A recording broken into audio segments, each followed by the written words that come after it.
السلام علیکم ایھا المؤمنون جمیعا ورحمۃ اللہ وبرکاتہ۔ اعوذ باللہ من الشیطان الرجیم، بسم اللہ الرحمن الرحیم۔ الحمد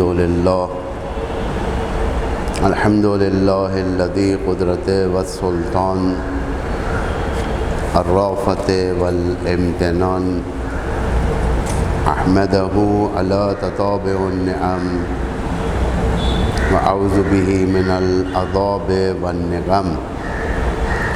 اشہد ان لا الہ الا اللہ وحدہ لا شریک لہ، مخالفۃ للجاہدین ومعاندۃ للمبتلین، وإقرارا بأنه رب العالمين، وأشهد أن محمدا عبده ورسوله صادق الأمين، ختم به النبيين وأرسله رحمة للعالمين، وصلى الله عليه وآله أجمعين،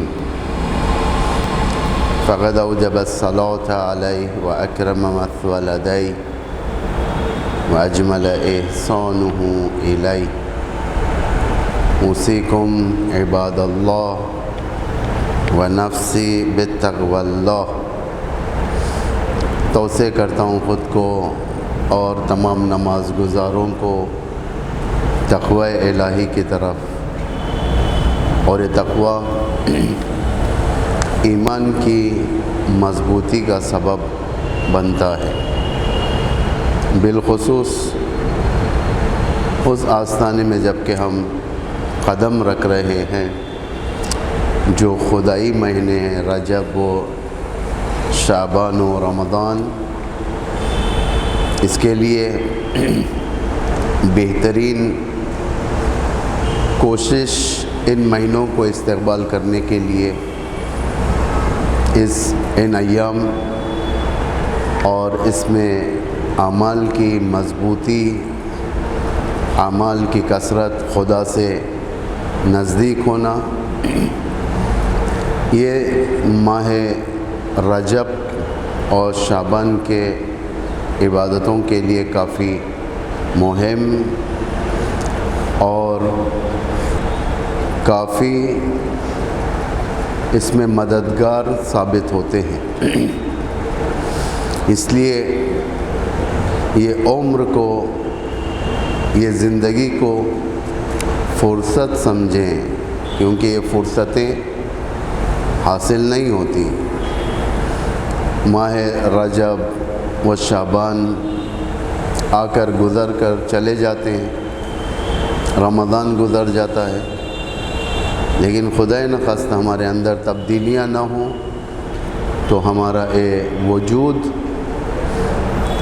وہ نیرو، وہ پاور، وہ قدرت، معنوی قدرت جسے کہا جائے، اسے حاصل کرنے سے عاجز رہ جاتا ہے اور خدا سے دوری ہونے لگتی ہے، کیونکہ انسان اگر خدائی رابطے میں رہے گا، اگر اس قدرت ابدی کے رابطے میں رہے گا تو یقیناً اس کی روح اس رابطے سے متاثر رہے گی اور اپنے امور کو اس کے حوالے کر دے گا۔ پروردگار اس کے امور کی اصلاح کر دیتا ہے اور اسے دنیا و آخرت میں سعادت کے منزل تک پہنچا دیتا ہے۔ یہ مہم ترین فریضہ اہل ایمان ہے کہ وہ اپنی ذات کی خود اصلاح کرے۔ البتہ اہل ایمان یا مومن یا مومنین، یہ وہ ذات ہے جس میں اصلاح بین الذات کی وسعت کافی ہے کہ وظائف مومنین کے ایک دوسرے کے مقابل میں خدا نے ذمہ داریاں تقسیم کر دیا ہے کہ مومن ایک دوسرے کے مقابل میں وظائف رکھتے ہیں، ذمہ داریاں رکھتے ہیں کہ میری ذمہ داری آپ کے مقابل میں، آپ کی ذمہ داری میرے مقابل میں، میرے امور میں آپ کی مداخلت، آپ کے امور میں میری مداخلت۔ یہ مومنین کے فرائض میں سے مومن ایک دوسرے کے بھائی ہیں۔ پیغمبر اکرم کی یہ حدیث کا مفہوم ہے، مومن ایک دوسرے کے بھائی ہیں۔ یہ ایک اعضائے بدن کی طرح ہے۔ سارے مومنین جس طریقے سے ایک بدن میں اعضاء ہوتے ہیں، ہاتھ، پیر، آنکھ، کان اور دیگر اعضاء، یہ آپس میں مومنین کی ایک جہتی ہے۔ اگر ایک جز کو بھی اس میں تکلیف پہنچے تو دوسرا جز خود بخود متاثر ہو جاتا ہے۔ اگر آنکھ کو تکلیف پہنچے سارا بدن متاثر ہوتا ہے، پیر کو تکلیف پہنچے تو سارا بدن متاثر ہوتا ہے، کان کو تکلیف پہنچے سارا بدن متاثر ہوتا ہے۔ مومن کی شباہت و مومن کی مثال اس چیز سے دی گئی ہے، یعنی اگر دنیا کے کسی بھی حصے میں اگر مومن متاثر ہو تو دوسرا حصے میں رہنے والا، دنیا کے دوسرے کونے میں رہنے والا مومن متاثر ہو جاتا ہے، تکلیف ہوتی ہے اسے،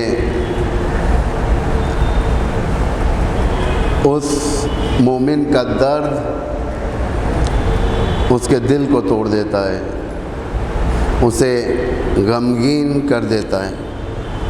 ایسی حالت میں اصلاح ذات بین مومنین ایک امر دینی ہے۔ اصلاح ذات یعنی مومن کو اصلاح کرنا، آپس میں اصلاح کرنا، یہ امر دینی ہے، بہترین عبادت ہے یہ مومن جس طریقے سے اپنی زندگی وہ اصلاح چاہتا ہے کہ کوئی عیب نہ ہو اس کے اندر، تو دوسروں کے لیے بھی یہی چاہنا ایک مومن کی نجی ذمہ داری، اور کوشش کرنا اس میں آگے بڑھنا، حصہ لینا، اس کے غم میں شریک ہونا، اس کے خوشی میں شریک ہونا، اس کے مسائل کو، اس کے مشکلات کو حل کرنا، اس کے مسائل میں اس کی ہمراہی کرنا، یہ مومن کا کام ہے، یہ کہ اپنی زندگی سنوار لے، دوسروں کی زندگی سے کوئی ربط نہ رہے۔ یہ مومن کے علائم میں سے بھی نہیں ہے، دوسروں کی زندگی بھی سنوارتا ہے، اپنی زندگی میں دوسروں کا بھی حق رکھتا ہے، اپنے فرہنگی اصلاح، دینی اصلاح، اقتصادی اصلاح، یہ اصلاحات جتنا ہے تو ایک دوسرے کے اوپر فرائض ہیں، جیسا کہ قرآن ارشاد فرما رہا ہے، سورہ توبہ کی یہ آیت نمبر 71 ہے، جس میں پروردگار ارشاد فرما رہا ہے سورہ توبہ میں، المؤمنون والمؤمنات بعضهم اولیاء بعض، مومنین مرد اور عورت، مومنون والمؤمنات، مومنین مرد اور مومن عورت، بعضهم اولیاء بعض، یہ ایک دوسرے کے ولی اور مددگار ہیں، یعنی ایک دوسرے کے اوپر ولایت ہے مومنین کی۔ ایسا نہیں ہے کہ تو اپنا راستہ دیکھ، میں اپنا راستہ دیکھوں گا، تجھے تیری زندگی پیاری ہے، مجھے میری زندگی پیاری ہے، یہ مومن کے شعار نہیں ہے، یہ میٹریلسٹ کا شعار ہے، یہ کہ میں اپنی زندگی میں صرف اور صرف ترقی کروں گا، دوسروں سے ربط نہیں ہے۔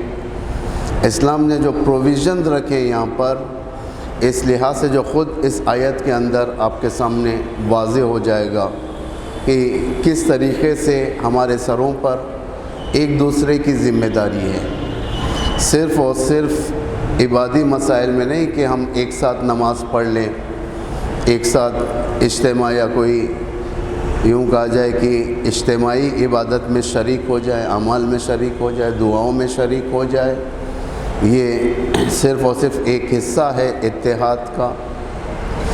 لیکن اس سے بھی زیادہ بلندتر اور اس سے بھی زیادہ وسیع تر قرآن اس فکر وسیع کو ہمارے ذہنوں میں حامل کر رہا ہے، یعنی ہمارے ذہنوں میں ٹرانسفر کر رہا ہے یہ آئیڈیالوجی کو۔ المؤمنون والمؤمنات بعضهم اولیاء بعض، ولایت ہے یہ، یعنی ایک دوسرے کی ولایت۔ اس طریقے سے باپ کی ولایت بچوں پر ہے، اس طریقے سے مولا و امت کا رابطہ ہے، اسی طریقے سے ایک حصہ ولایت کا مومنین ایک دوسرے کے حق میں رکھتے ہیں، یعنی باقاعدہ اختیار ہے انہیں اصلاح کرنے کی، نہ کہ بربادی کے لیے، اصلاح کے لیے، نہ کہ اصلاح باللسان، اصلاح عملی، صرف زبانی اصلاح نہیں ہے یہاں پر کہ بھائی ایسے کرو ویسے کرو ویسے کرو۔ اگر آپ کے ہاتھ میں وہ قدرت ہے کہ سامنے والے کی اصلاح کر سکو، بسم اللہ، قدم آگے بڑھو، ایک قدم آگے بڑھاؤ، اس کی مدد کرو، اس کے ہاتھ تھامو، اسے رہنمائی کرو، اسے مقصد تک پہنچاؤ۔ یہ بہت بڑی چیز ہے۔ یہ آج اسلام کی کامیابی کا نتیجہ یہی ہے، آج اسلام کی بقا کا نتیجہ یہی ہے۔ یہ سب سے بڑا پروویژن جو ہے اسلام کے اندر، مومنین و مومنات کا برادری کا سسٹم، یہ کسی اور مذہب میں نہیں ہے۔ برادری کا سسٹم، بردرہڈ جسے کہا جاتا ہے، یہ اسلام نے انٹروڈیوس کیا سب سے پہلے۔ انما المؤمنون اخوہ، المؤمن اخوۃ مومن، یا اس طریقے کی جو حدیث پیغمبر اکرم کی ہے، مومن مومن کا بھائی ہے۔ قرآن کہہ رہا ہے کہ یقیناً مومن آپس میں ایک دوسرے کے بھائی ہیں۔ بردرہڈ یہ کافی معنی رکھتا ہے۔ یہ ایک عجیب، دلچسپ اور لوگوں کو جلب کرنے والا قانون یہ کسی مذہب کے اندر نہیں ہے۔ اس لیے مومنین کی اوضاع اگر مومنین اصلاح کر لیں اپنی، تو دنیا میں سب سے عالی ترین وضعیت اہل ایمان کی ہے، چاہے وہ اقتصاد کے لحاظ سے ہو، چاہے وہ فرہنگ کے لحاظ سے ہو، کلچر کے لحاظ سے ہو۔ اور اتفاقاً آج اگر عادلانہ نگاہ سے دیکھا جائے، اسلامک کلچر اس وقت رولنگ کلچر ہے دنیا کے اندر۔ اسلامک کلچر ایک ایسا کلچر ہے جسے کوئی شکست نہیں دے سکتا۔ دوسرے کلچروں کے مقابل میں اگر دیکھا جائے، عورتوں کی عزت اسلام بہترین طریقے سے کر رہا ہے۔ جو نمونے کے طور پر قرآن نے اتنا وسیع ڈسکشن رکھا ہے عورتوں کے بارے میں کہ شاید کسی کے قوانین میں بھی اتنا وسیع ڈسکشن نہیں ہے۔ حقوق، ان کی عزت، ان کی آبرو، ان کا سٹیٹس، یہ سارے کے سارے اسلام انجام دے رہا ہے۔ اسلام ایک اہمیت بتا رہا ہے، ایک عورت کی کیا ویلیو ہے اسلام کے اندر۔ اسی لیے یہاں پر اس پروویژن میں برابر رکھا ہے اسلام میں۔ یہ نہیں کہ خدا نے کہا ہو کہ المؤمنون بعضهم اولیاء بعض، خدا نے یہ نہیں کہا صرف مومن مرد ایک دوسرے کے ولی ہیں۔ المؤمنون والمؤمنات، مومن مرد اور مومن عورت سٹیٹس ایکول ہے یہاں پر۔ ایسا نہیں صرف ایک میراث کے مسئلے کو سارے اسلام کے قوانین پر عورت کے حصے کو نہیں گھٹایا جا سکتا۔ ایک میراث کے مسئلے میں مرد عورت کے 2 حصے کے برابر پائے گا، یہ میراث ہے یہ، لیکن یہ ہر چیز میں اس کو نہیں لایا جا سکتا۔ اگر سورہ احزاب کی آیت اگر آپ دیکھیں گے، ان المؤمنون والمؤمنات، المسلمون والمسلمات، القانتون والقانتات، اس طریقے کی ایک تفصیل آیت کہ مومن مرد اور مومن عورت، مسلمان مرد اور مسلمان عورت، یہ جس طریقے سے اللہ نے یہاں پر ایکول سٹیٹس بیان کیا ہے، یہ کسی مذہب کے اندر نہیں ہے۔ بعض افکار، بعض آئیڈیالوجیز جو غرب کے آئیڈیالوجیز ہیں، اس کے اندر ایک عورت ایک ضعیف سٹیٹس رکھتی ہے۔ ابھی پرسوں حضرت زہرا سلام اللہ علیہا کے مناسبت سے، ولادت کی مناسبت سے رہبر معظم جو سالانہ تقریر کرتے ہیں، اس میں آپ نے ایک امریکن بڑے عہدیدار عورت کی بات کو نقل کیا۔ یہ انٹرنیٹ کے اوپر موجود ہے، آپ لوگ بھی اس رہبر کی تقریر کو سماعت کر سکتے ہیں، سن سکتے ہیں آپ لوگ، کہ آپ نے فرمایا کہ امریکہ کی ایک ہائی پورٹ فولیو والی ایک عورت، چاہے وہ آرمی وومن ہو یا کسی اور شعبے کی، یہ مخفی ہے، یہاں پر واضح طور سے بیان نہیں کیا، یعنی ایک اشارہ کیا ہے کہ وہ عورت کہتی ہے کہ اتنے بڑے پورٹ فولیو پہ ہونے کے باوجود اس کے ساتھ تجاوز کیا گیا، اس کی آبرو ریزی کی گئی۔ یعنی اس طریقے کا جو ڈویژن جو قائم کیا ہے، یہ غربی تفکر نے قائم کیا ہے، بجائے ان کے، اور الٹا اسلام کے اوپر اس نے کیچڑ اچھالا، اسلام پر تیر مارے کہ اسلام ریسسٹ ہیں، اسلام کے اندر حقوق نہیں ہیں، اسلام کے اندر ایکویلٹی نہیں ہے، مرد اور عورت ایکول نہیں رہ سکتے۔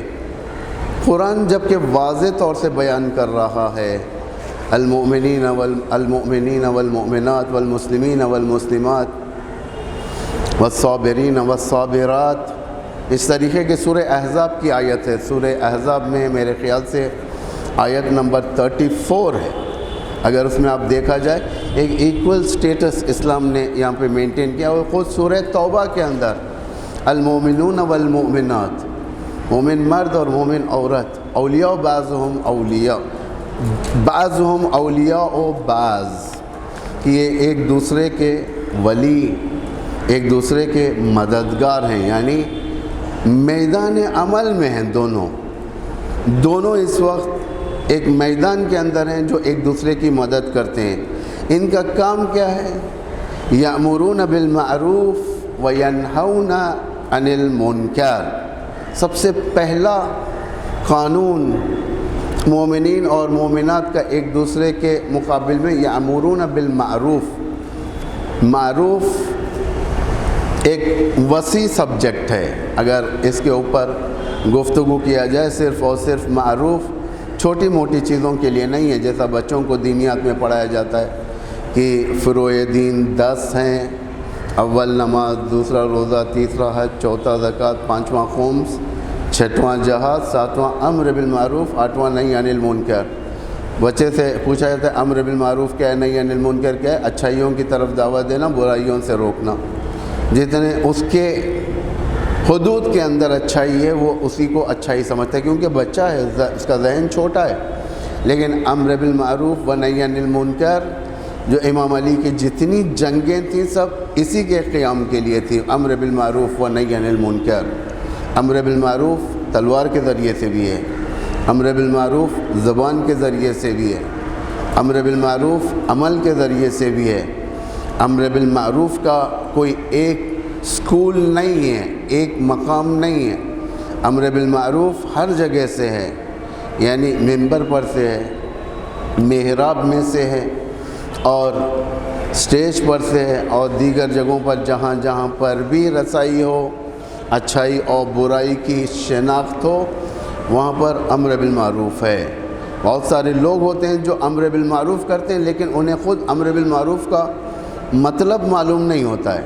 اگر وہ جان جاتے ہیں امر بالمعروف تو دیکھتے ہیں کہ وہ بھی امر بالمعروف کے اس دائرے کے اندر ہے۔ یہ سب سے بڑی خوبی ہے اسلام کی، یأمرون بالمعروف، یہ نہیں کہ ایک مرتبہ، یأمرون ہمیشہ کرتے رہتے ہیں، یہ لوگ امر بالمعروف کرتے رہتے ہیں، لوگوں کو اچھائی کی طرف دعوت دیتے ہیں، فائدے کی طرف دعوت دیتے ہیں۔ کیسا فائدہ؟ یہ مادی اور معنوی فائدہ۔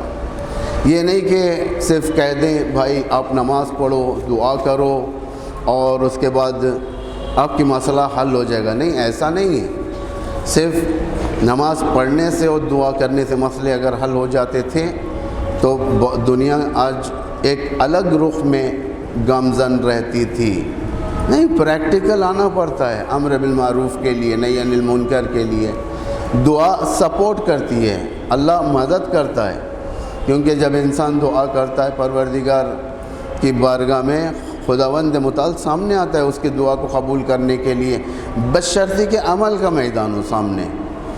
اگر عمل نہیں ہے، صرف دعا ہے، تو دعا فائدہ نہیں ہے. یہ دعا کا مذاق اڑانا ہے، خدا کا مذاق اڑانا ہے. یہ اسی طریقے سے جیسے بت پرستی کے سامنے ہوتا ہے معاملہ، سامنے آنا پڑتا ہے.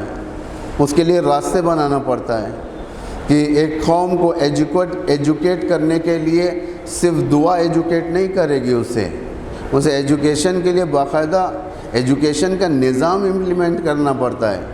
ایک قوم کو عدالت کے منزل پر لانے کے لیے صرف دعا کے ذریعے سے لوگ عدالت کی طرف نہیں جائیں گے. عدالت کو امپلیمنٹ کرنا پڑتا ہے، عدالت کا استقرار جسے کہا جاتا ہے. ورنہ ایسے ہی زبان سے کہہ دینے سے نہیں ہوتا، ممبر سے کہہ دینے سے نہیں ہوتا. امپلیمنٹیشن کی جب منزل آ جائے گی، عدالت آٹومیٹک لوگوں کے اندر پیدا ہوگی، جانکاری ہوگی، علم ہوگا. اقتصاد بھی اسی طریقے سے، خدایا مجھے دولت دے تاکہ میں ایک اچھی زندگی کر سکوں اور گناہوں کی طرف توجہ نہ دوں، غلط پیسے کی طرف توجہ نہ دوں. صرف یہ دعا کرتے رہے گا تو اسے زندگی میں پیسہ نہیں ملنے والا. اسے امپلیمنٹیشن چاہیے، اسے پروگرامنگ چاہیے، اس کے لیے باقاعدہ ٹیم ورک چاہیے، اس کے لیے آگے بڑھنے کے لیے اسباب چاہیے. یہ اسباب کون فراہم کریں گے؟ یہی وہ لوگ، المؤمنون والمؤمنات بعضهم اولیاء بعض، یہی لوگ فراہم کریں گے ایک دوسرے کے لیے، یہی لوگ آگے بڑھیں گے. ورنہ ایک نظام جو اس نعرے کو بلند کرے اور اس عالم میں چل رہا ہے جبکہ ساری دنیا اس کی دشمن ہے، ساری دنیا کی طرف سے سینکشنز لگے ہوئے ہیں، لیکن اس کے باوجود بھی چل رہا ہے، تو کیسے چل رہا ہے؟ یہ المؤمنون والمؤمنات بعضهم اولیاء بعض، ہر مسئلے میں ایک دوسرے کے ساتھ ہیں، اس لیے وہ نظام چل رہا ہے. یامرون بالمعروف وینہون عن المنکر، اور باقاعدہ اسی کے ساتھ صرف یامرون بالمعروف نہیں ہے، ینہون بھی ہے کہ تمہیں منع کرنا ہے، روکنا ہے، تمہیں ان چیزوں سے روکنا ہے جن چیزوں سے تمہاری دنیا و آخرت دونوں برباد. ایک سسٹم ایجاد کرنا ہے تمہارے اندر، ایک سسٹم کو زندہ کرنا ہے تمہارے اندر. ہو سکتا ہے وہ سسٹم ہمارے اندر ہو لیکن میوٹ ہو، اسے انمیوٹ کرنا ہے، اسے زندہ کرنا ہے تاکہ ینہون عن المنکر، تاکہ فساد سے بچائیں انسان کو. کیونکہ ہو سکتا ہے کہ بعض دولت فساد کے باعث بن جائیں، کنٹرول چاہیے دولت کے اوپر. بعض شہرت، بعض منصبیں فساد کا باعث بن جائیں، اسے کنٹرول کرنے کے لیے ینہون عن المنکر مومنین کا کام ہے کہ اس کے اوپر کام کریں. کہیں ایسا نہ ہو کہ ایک آدمی منحرف راستے پر جائے، گندگی کے راستے پر جائے، جس کے ذریعے سے، جس کی وجہ سے اس کی دنیا و آخرت افیکٹ ہو جائے، جس کی وجہ سے اس کی دنیا برباد ہو جائے، آخرت برباد ہو جائے. ینہون عن المنکر. اگر یہ قانون صرف علماؤں کا ہوتا تو اللہ مومنون اور مومنات کی بات نہ چھیڑتا. قومیں نہیں ہے، یہ سب کے اوپر ہے. یہ ایڈوائز کرنا، اسے رہنمائی کرنا، رہنمائی اسے آخر تک پہنچانا بغیر کوئی نجاست کے اسے لگے، اسے نکال کر صحیح و سالم پہنچانا. کہیں ایسا نہ ہو کہ وہ سود میں پڑ جائے، کہیں ایسا نہ ہو کہ وہ قتل کے راستے پر چلے جائیں، کہیں ایسا نہ ہو کہ وہ نعوذ باللہ زنا کے راستے پر چلے جائے، کہیں ایسا نہ ہو کہ وہ گندگیوں کی طرف چلے جائے. وَيَنْهَوْنَ عَنِ الْمُنْكَرِ، یہ منکر ہے. یہ اس کا بھی وسیع سبجیکٹ ہے، اس کا بھی وسیع موضوع ہے. یہ جتنا بھی آج دنیا کے اندر آپ دیکھ رہے ہو کہ کتنا جنگیں ہو رہی ہیں، بالخصوص مڈل ایسٹ جو میدان جنگ بنا ہوا ہے، یہ ساری کی ساری ایک اسلام ان محاذوں کے اوپر جنگ کر رہا ہے۔ یہ سب اسی کے ماتحت ینہون عن المنکر، امریکہ کو روکنے کے لیے، اسرائیل کو روکنے کے لیے، گندگی کو روکنے کے لیے، غرب کی آئیڈیالوجی کو روکنے کے لیے، استقرار اسلام کے لیے یہاں پر ہے۔ یہ استقرار اسلام اس وقت ہوگا جب کفر ختم ہوگا، ورنہ استقرار اسلام تو ہوگا لیکن زحمتیں زیادہ ہو جائے گی۔ ایک واقعہ میں آپ کے سامنے بیان کرتا ہوں۔ امام خمینی جس وقت انقلاب کے فوراً بعد، اتفاق سے یہ ایام دہ فجر کہے جاتے ہیں، یہ یعنی انقلاب کے ایام، امام خمینی تشریف لے آئے اور اس کے بعد 10 دن کے بعد یہ انقلاب مکمل ہوا، تو یہ دہ فجر کہا جاتا ہے۔ یہ امام خمینی جب تشریف لے آئے تو بعض ایسے گھر میں امام خمینی تھے جہاں پر سیکیورڈ کوئی سسٹم نہیں تھا، کبھی بھی کوئی بھی امام خمینی کو مار سکتا تھا، ایسا ایک گھر تھا امام خمینی کا قم میں۔ تو وہاں پر جو امام خمینی کے نزدیک ترین لوگ تھے، انہوں نے جا کر امام خمینی سے سیکرٹ انٹیلیجنسی سروسز کے اس منصوبوں کو جو انہوں نے حاصل کیا تھا، جو بیگانے سیکرٹ سروسز تھی، وہ جا کر کہا کہ آپ کو اسیسینیٹ کرنا چاہتے ہیں یہ لوگ۔ امام خمینی، یہ مشہور ہے یہ جملہ، یہ آپ لوگ انٹرنیٹ پر دیکھ سکتے ہیں۔ امام خمینی نے فرمایا کہ میری موت اسیسینیشن سے نہیں ہے، میری طبیعی موت ہونے والی ہے۔ یہ بہت بڑی بات ہے یہ۔ بہرحال یہ اپنی جگہ یہ مسئلہ۔ دوسرا سوال یہ تھا کہ جو ہے بعض جو حکومتی لوگ ہیں جن کے پاس لیاقت حکومت نہیں ہے، لائق نہیں ہے، بعض ایسے آ جاتے ہیں، انقلاب ہو گیا تھا، جو نالائق ٹائپ کے لوگ ہوتے ہیں وہ بھی حکومتوں پر آ گئے تھے، ایک سخت مرحلہ تھا۔ انہوں نے کہا کہ یہ لوگ ہمیں کام کرنے نہیں دے رہے ہیں، جو بھی ہم کام کرنا چاہتے ہیں رکاوٹ ایجاد کرتے ہیں یہ لوگ۔ امام خمینی فرماتے ہیں کہ ان سے ایک بات میں مطمئن کر دیتا ہوں۔ پہلے امام خمینی نے فرمایا ٹھیک ہے جاؤ کام کرو، میں ان کو ریکویسٹ کرتا ہوں کہ اس طریقے سے نہ کریں، ایک بار 2 بار، تیسری مرتبہ امام خمینی فرماتے ہیں کہ ٹھیک ہے سن لو اور ان سے کہہ دو، اگر ان کا منشا یہ ہے کہ انقلاب اسلامی کو ختم کرنا ہے تو یہ نہیں ہونے والا۔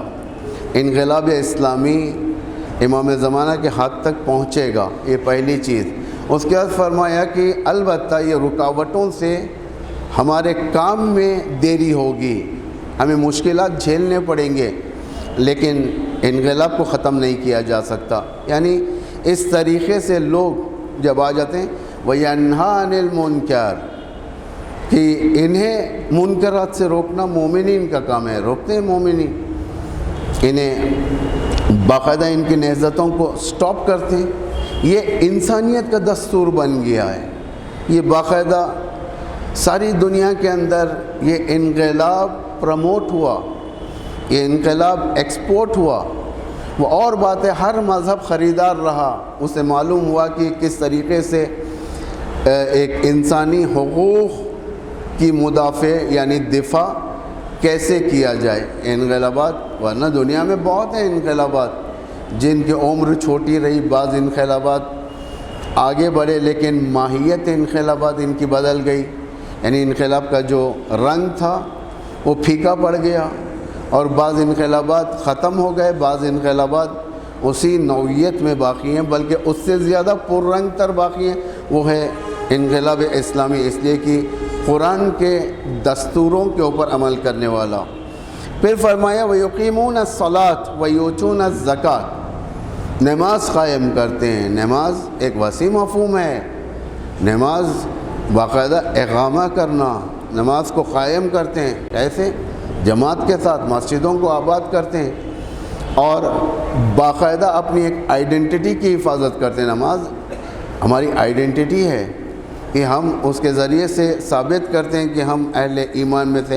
وَيُؤْتُونَ الزَّكَاةَ، یہ زکوٰۃ کا جو پروویژن اسلام نے جو پیش کیا ہے یہ اقتصادی ہے، یہ اکانومی اسلام کی اصلاح کرنے کے لیے خمس زکوٰۃ آج کے دور کے اندر ایک جوان اس پروویژن کو اچھی طریقے سے سمجھ سکتا ہے آج کے دور میں، اس کے لیے مشکل بات نہیں ہے، کیونکہ آج کا وہ دور ہے جو کیپٹلزم کا اوج ہے، اوج یعنی پیک تک پہنچ چکا ہے، جس کے بعد کوئی عروج نہیں ہے اس کیپٹلزم کا، اس کے بعد صرف زوال ہے۔ آپ نے دیکھا ہوگا کہ کتنا آج دنیا کے اندر اکانومی کی ورلڈ وار چل رہی ہے اور پیک پر چل رہی ہے، ایک دوسرے کے اقتصاد کو ٹارگٹ کیا جاتا ہے۔ اسلام اس حفاظت کے لیے، مومنین کی حفاظت کے لیے پہلے 2 پروویژن انٹروڈیوس کر دیا، ایک زکوٰۃ، ایک خمس، تاکہ محفوظ رہیں۔ جب تک اس شیپ کے اندر ہم محفوظ نہیں رہیں گے، ہمارا اقتصاد صحیح نہیں رہے گا، تو ہمارے لیے دشمن کا مار پکا ہے۔ یہ نہیں کہ دشمن تلوار لا کر مارے گا، اور ظاہر بات ہے انسان کا جب اقتصاد ویک ہو جاتا ہے، مملکت ویک ہو جاتی ہے، اسی کے بعد ہی دشمن حملہ کرتا ہے، اسی کے بعد دشمن اس کو ختم کرتا ہے۔ صدام کو ایسا ہی نہیں مارا، صدام کو پہلے ویک کیا، کھانا بند کیا، دوائیں بند کیا، اور اقتصاد کو ویک کیا، ہر چیز میں ضعیف کر دیا، اس کے بعد حملہ کر کر 1-2 دن کے اندر سارے عراق کو قبضہ کر لیا۔ افغانستان کا مسئلہ یہ، یعنی جتنا اقتصاد ڈاؤن ہوگا دوسرے آئیڈیالوجیز جلدی قابو پا سکتے ہیں، کہ اس کے پاس اقتصاد صحیح نہیں ہوگا، ہو سکتا ہے کہ وہ دوسری فکروں سے متاثر ہو جائے، ہو سکتا ہے کہ وہ نہی عن المنکر کی جگہ نہی عن المعروف کر دیں، اور یامرو بالمنکر کر دیں۔ انشاءاللہ نیکسٹ جمعہ اسی کے مترادف جو منافقین کے اوصاف ہیں اس میں آئے گا یہ سب، کہ کس طریقے سے ہے۔ تو اس طریقے سے انسان جلدی دین بیچتا ہے۔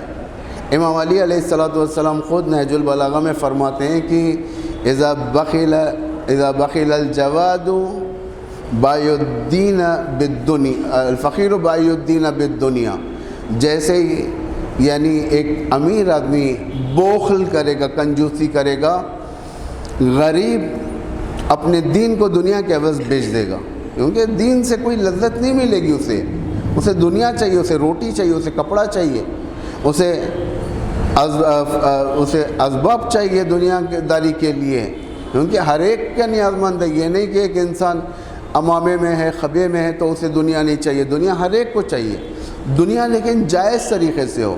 لیکن یہ شخص جو فائنینشیلی ویک ہے، جو اکانومی اس کی ضعیف ہے، اقتصاد ضعیف ہے، وہ آسانی سے لوگ اسے خریدیں گے، اسے ایمان بیچنا پڑے گا اسے۔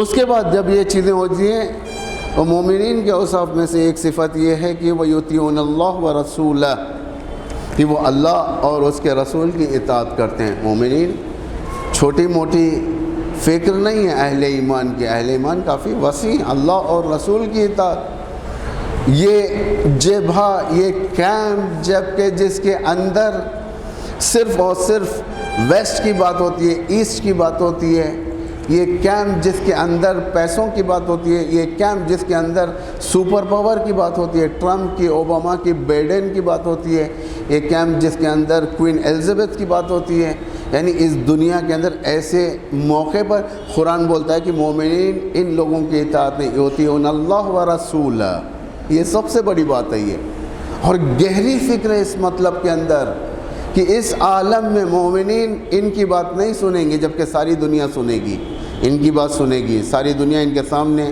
اپنے سروں کو جھکائے گی، ساری دنیا ان کا سجدہ کرے گی، طاغوت کا سجدہ کرے گی، انا ربکم الاعلی کو اس بات کرنے والے کا سجدہ کرے گی۔ مومنین ان کی اطاعت نہیں کریں گے، اللہ کی اطاعت کریں گے، اس کے رسول کی اطاعت کریں گے۔ تو اللہ کیا کہہ رہا ہے ایسے موقع پر؟ البتہ اس کے اندر کافی وسیع مطالب ہیں، لیکن اس کے لیے وقت بھی چاہیے۔ ایسے موقع پر خداوند ارشاد فرما رہا ہے اولئک سیرحمهم اللہ، یہ وہ لوگ ہیں جن پر عنقریب اللہ رحمتیں نازل کرے گا، یعنی یہ سارے کے سارے مشکلات برطرف ہوں گے۔ ایسا نہیں کہ سارا زندگی ایک ہی سٹیج پر رہے گا مومن کا، نہیں، زگزیگ، یہ علامت زندگی ہے کہ ایک وقت ایسا آئے گا کہ پھر انہیں شکست دینے والا کوئی نہیں رہے گا، ان کا فرہنگ اولویت والا فرہنگ ہوگا، جو آج ہے آج اسلامی فرہنگ کے خریدار بہت ہیں، انڈیا میں بھی، انڈیا کے باہر، یورپ کے اندر جوان بالخصوص جو پڑھ رہے ہیں، جن کی فکریں کھل رہی ہیں، اسلامک فرہنگ کی طرف یہ لوگ بڑے پیار سے اور بڑے رغبت کے ساتھ مائل ہو رہے ہیں۔ ایک دو جملے میں جو حالات حاضرہ کے اوپر جو ہندوستان کے اندر جو واقع ہیں، جو فارمرز کا مسئلہ ہے، اس کے بارے میں واقعاً مذمت کرتا ہوں گورنمنٹ کے سٹینڈ کو بے عنوان شخصاً اس مقام سے، ایک چھوٹے سی جگہ سے، یہ بڑی چیزیں لیکن ایک چھوٹی سی جگہ سے، کہ یہ فارمرز کے مقابل میں جو انہوں نے بندش کی ہے، کس طریقے سے خاردہ سیم کو لگا کر، بیریگیٹس کو لگا کر، زمین میں کیل ٹھوک کر، یہ ایک ضعف کی حکومت ہے، حکومت کے ویکنس کی حکومت ہے، اور یہ علامتیں حکومت کے شکست کی علامتیں ہیں۔ لیکن یہ نہضتیں اٹھ چکی ہیں۔ میں پہلے بھی اس چیز کو شاہین باغ کے ذیل میں آپ لوگوں سے بیان کر چکا ہوں کہ شاہین باغ بہت ساری نہضتوں کو زندہ کرے گا، تحرکات کو، بہت سارے یوں کہا جائے کہ خیاموں کو زندہ کرے گا۔ ایک خود شاہین باغ کا خیام جو این آر سی کے ماتحت تھا، کہ این آر سی کو ختم کرنے کے لیے اور ناگرکتا جسے کہا جائے سٹیزن شپ بل کو ختم کرنے کے لیے جو اٹھا تھا، وہ پہلا تھا یہ، اور اس کے بعد اور مضبوط والا قیام آیا سامنے ہمارے، یعنی فارمرز کا قیام۔ یہ کوئی معمولی قیام نہیں ہے، اس میں نہ میڈیا بھی عاجز ہوتی ہوئی جا رہی ہے۔ اب اس کے اندر بڑے بڑے لوگ، پولیٹیشنز اور صاحبان فقہ عاجز ہوتے جا رہے ہیں، کیونکہ انٹرنیشنل ایشو بن گیا ہے اور ہر کوئی باہر سے اس کی نندا کر رہا ہے۔ باقاعدہ انہیں پانی سے روکا جا رہا ہے، کھانوں سے روکا جا رہا ہے، ملاقاتوں سے لوگوں کو جانے سے بند کیا جا رہا ہے، انٹرنیٹ بند کر دیا جا رہا ہے، نہ جانے کیا کیا یہ لوگ میجرز لے رہے ہیں۔ لیکن اس کے باوجود بھی اس مقام پر حکومت ضعیف نظر آ رہی ہے۔ یہ نہضت اگر اس کو خنثی بھی کیا جائے، اس نہضت کو ناکام بھی کیا جائے، آئندہ آنے والی نہضتیں اور خطرناک ہوگی اس گورنمنٹ کے لیے، جو آر ایس ایس کا ایجنڈا لے کر جو ہندوستان کے اندر ہندوتوا کو مضبوط کرنا چاہتی ہے۔ یہ ہونے والا نہیں ہے۔ ایران میں انقلاب آیا، ایران اسلامک انقلاب ہے، اگر سیم ہندو انقلاب اگر آ جائے، یہ ہونے والا نہیں ہے۔ ایران کے اندر 99% شیعہ ہیں، اس لیے وہ انقلاب کام دے گیا وہاں پر۔ اس لیے اس کے باوجود بھی امام خمینی نے اس انقلاب کو رنگ دینے کے لیے ریفرنڈم کرایا تھا کہ لوگ خود ڈیسائیڈ کریں آیا انہیں اسلامک چاہیے حکومت یا آرڈینری حکومت چاہیے۔ تو 99% لوگوں نے اسلامک حکومت کو ووٹ دیا تو اسلامک ریپبلک پڑا، ورنہ امام خمینی بھی نہیں کر سکتے تھے یہ کام، کیونکہ پبلک کی چاہت تھی۔ یہ سب سے بڑی مسئلہ ہے۔ لیکن یہ لوگ چاہتے ہیں کہ اس ملک کے اندر، جس ملک کے اندر سینکڑوں تمدن کلچرز زندگی کر رہے ہیں، پل رہے ہیں، جس ملک کے اندر بہت سارے مذاہب زندگی کر رہے ہیں، جس ملک کے اندر ایک دوسرے کے شانہ بہ شانہ مذہب آگے بڑھتا ہے، ایک دوسرے کے شانہ بہ شانہ مذہب ایک دوسرے کی مدد کرتا ہے، ایک دوسرے کے محبتوں میں، ایک دوسرے کے غم میں، ایک دوسرے کے خوشی میں شریک ہوتا ہے۔ یہاں پر اگر یہ چاہیں کہ اختلاف ڈال کر مسلمین اور نان مسلمز اور مسلمز کو الگ کر کر، آئیڈیالوجیز کو الگ کر کر یہ اپنا سکہ چلائیں گے، یہ فکر باطل ہے، یہ ہونے والا نہیں ہے۔ کیونکہ این آر سی میں ایک تجربہ ہو چکا تھا، این آر سی میں مسلمانوں کے ساتھ ہندو بھی آ گئے تھے۔ این آر سی وہ تو ان کی خوش بختی تھی کہ جو ہے کرونا کا لاک ڈاؤن شروع ہو گیا اور ایسا لگ رہا تھا کہ اس نہضت کو روک دیا گیا۔ نہیں، وہ نہضت اگر کرونا کا نہ بھی ہوتا تو یہ لمبا جاتا تھا۔ شاہین باغ کی نہضت یہ جلدی لپٹنے والی نہضتیں تھیں، لیکن جیسے ہی کرونا کے چھٹی ختم ہوئے، کرونا کا لاک ڈاؤن ختم ہوا، اس سے بڑی نہضت دوبارہ ہندوستانی حکومت فیس کر رہی ہے، بھاجپا فیس کر رہا ہے کہ یہ بدترین نہضت بن گئی ان کے لیے۔ یہ اور بدتر سے بدتر ان کے لیے ہوتے رہے گا، کیونکہ وہ حکومت جو واضح طور سے کیپٹلزم کو فروغ دینا، اور خاص لوگوں کو سارا کا سارا ہندوستان دے دینا، یہ نہضت کام دینے والی نہضت نہیں ہے۔ اس میں ہندو بھی ساتھ نہیں دیتے، اس میں مسلمان بھی ساتھ نہیں ہیں، کیونکہ ہندوستان ہندوستانیوں کے لیے، اور ہندوستانیوں کے اندر ہندو بھی ہیں، مسلمان بھی ہیں، عیسائی بھی ہیں، سکھ بھی ہیں، سب ہیں، اور یہ پاورفل نہضت ہے، یہ چلے گی یہ۔ اور جیسے کہ آثار نظر آ رہے ہیں، یہ کافی نہضت ان کو شکست دے گی۔ یہ کامن بات ہے عزیزو، اگر نقطہ اسلامی سے دیکھا جائے تو یہ فیکٹس نظر آتے ہیں ہمیں۔ وہ اپوزیشن جو کمزور ہوتی ہے، جب اپوزیشن کمزور ہوتی ہے، تحرکات خود لوگوں کے اندر پیدا ہو جاتے ہیں، اور لوگ جب اٹھ جاتے ہیں پھر نہضتیں کم دبائی جاتی ہیں۔ رہبر نے پہلے بھی فرمایا تھا، البتہ وال سٹریٹ کے بارے میں، کہ آپ نے فرمایا کہ جو وال سٹریٹ کی نہضت کو دبا دیا گیا تھا اسی کا طریقے کے قیام کو، تو رہبر نے فرمایا کہ ایک سپرنگ کی طرح ہے، یہ اس کو دبایا جا سکتا ہے لیکن زیادہ دیر نہیں رکھا جاتا، پھر یہ اٹھ جاتے ہیں، پھر یہ اٹھیں گے، یہ خود طبیعی ہے۔ اور ہم لوگ بعنوان شیعہ، بعنوان آزاد ہندوستانی، بعنوان ایک سٹیزنز، ہم فارمرز کے ساتھ ہیں۔ ہم حکومت ہند سے یہی کہیں گے، نیگوشیٹ کریں، ان کی بھی بل میں امینڈمنٹ لائیں، جو پہلے انہوں نے پاس کر لیا تھا اس کو باطل کریں، اور ساتھ CAA NRC اس کو بھی ختم کریں۔ جیسا ہندوستان پہلے تھا، محبت والا ہندوستان، وہی ہندوستان آج بھی رہنے دے، وہی ہندوستان کل بھی رہے گا انشاءاللہ۔ بسم اللہ الرحمن الرحیم۔ والعصر ان الانسان لفی خسر الا الذین آمنوا وعملوا الصالحات وتواصوا بالحق وتواصوا بالصبر۔